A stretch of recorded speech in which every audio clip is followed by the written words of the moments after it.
sizga o'xshagan outsource kompaniyalar bilan men O'zbekistonda uncha-muncha ishlayman, chunki quruq gap. Korxonada buxgalteriyani o'zim boshqaradigan bo'lib ketganman. No baribir как tadbirkor tekshirishni bilaman, no как professional налоговик men tekshira olmayman. Shundan kelib chiqib, главный buxgalter ovurdi, boshqa qildi, yo'lga qo'ydi. 2 yil ishlardi, 2 yildan keyin уже o'zgarishi boshlanardi-da baribir. 30 million oylik ham qilib berdim.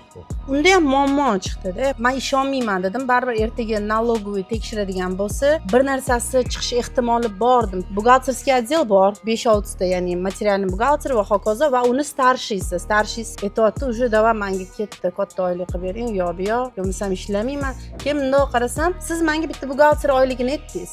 Keyin bari sinadim, o'yladim sizni qanchalik gapingiz rostligini, chunki sizga o'xshagan outsource kompaniyalar bilan men O'zbekistonda uncha-muncha ishlayman, chunki quruq gap. Men javobgarman o'zimni periotimga deganingizdan keyin men уже реальный taslim bo'ldim-da, davay ketdi, ishlab ko'raylik dedim. O'zi qolgan komandaman, glavbuxi ishini qila oladi, просто jur'ati yetmaydi. O'sha jur'atiga sizlar bilan boshladi, просто tak berib qo'ymasdim, sразу aytib qo'ying sizga. Men berib qo'ymasdim, boshqasi berishi mumkin edi. Kompaniyamiz 30 yildan beri faol bo'lsa, kelajakda nomimizga dog' tushirmasdan, brendimizni saqlab qolish niyatimiz, chunki bu biznesni kelajakda bizning farzandlar yuritib ketadi-da baribir. Shuning uchun hamma proshli toza bo'lish kerak.